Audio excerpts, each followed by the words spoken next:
সামনে তো দেখা যাচ্ছে ভাই বদরুল আসতেছে।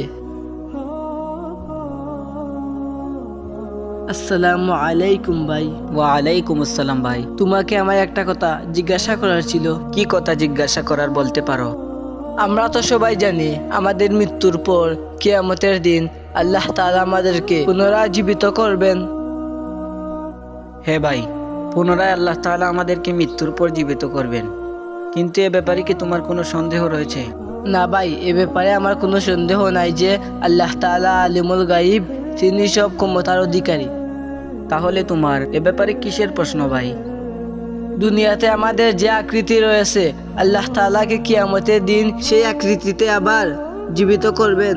হে ভাই, আল্লাহ তাআলা আমাদের কিয়ামতের দিন দুনিয়ার আকৃতির মতো আবার সেই আকৃতিতেই জীবিত করবেন।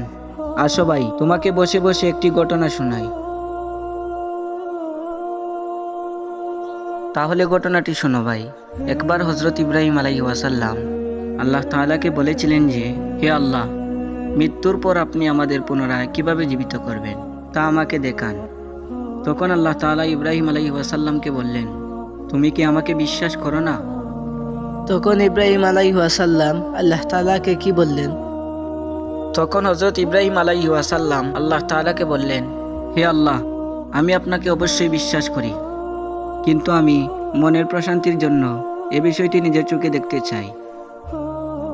তখন আল্লাহ তাআলা ইব্রাহিম আলাইহিস সালামকে কি বললেন?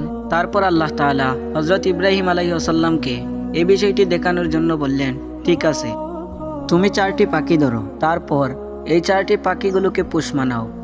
অতঃপর এই 4টি পাখিগুলোকে জবাই করে সেগুলোর অঙ্গ প্রত্যঙ্গকে বিভিন্ন পাহাড়ে রেখে আসো। বিভিন্ন পাহাড়ে রেখে আসার পর তাদেরকে ডাক দাও, দেখবে ওই পাখিগুলো জীবিত হয়ে তোমার কাছে ফিরে আসবে। তারপর ইব্রাহিম আলাইহিস সালাম ঠিক আল্লাহ তাআলার কথা মতো পাখিগুলোকে ডাক দিলেন।